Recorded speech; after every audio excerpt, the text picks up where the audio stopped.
Dzień dobry, witam Państwa z Forum Ekonomicznego. Dzisiaj z nami jest pan profesor David Reichardt. It's great to see you here, Professor. Thank you very much. There was said a lot of about the security, a lot of about defense, and my question is: should we, in the next years, expect in Europe a war? No, I don't think. I don't believe that there will be such conflict in Europe. I think the idea is that because there's the war now between Russia and Ukraine, that this will spread into Europe and NATO territory. I personally don't believe that because the Russians are having such a difficult time now in Ukraine. I don't think that they are in any way prepared to expand the conflict into Europe or in the European Union region of Europe. So no, I'm fairly confident that this will not happen.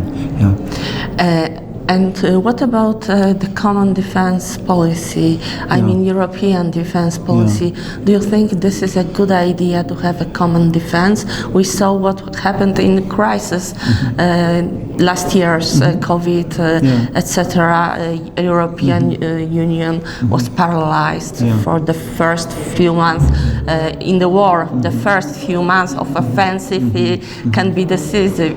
So. How do you perceive that? Well, from the history of this European Union progression, there is this common foreign and security policy that was developed in the 1990s coming out of the Treaty on European Union. And from that was developed the so-called common security policy of the European Union.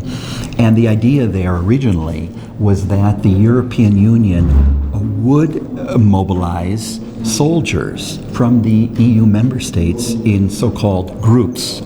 First it was a rapid reaction force, now it's the battle groups, but only when NATO decided not to act. So there was an agreement. It was first worked out in the 1990s in Petersburg, Germany, which is a town near Bonn, Germany.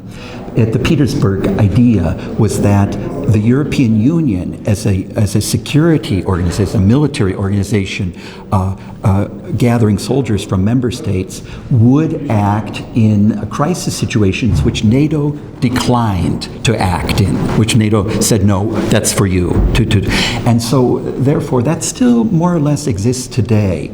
When NATO decides to step back, the European Union is allowed to go in with its military force. Now, there's no European army. There's no European Union army. But what they do is they simply ask for the member state army, and they get a EU patch on their uniform. And they go into regions like Bosnia, for example, or various parts of Africa for peacekeeping operations, crisis management, and rescue operations. This seems to complement NATO. If NATO refuses to act, the EU has the right, according to the Petersburg original agreement, to act.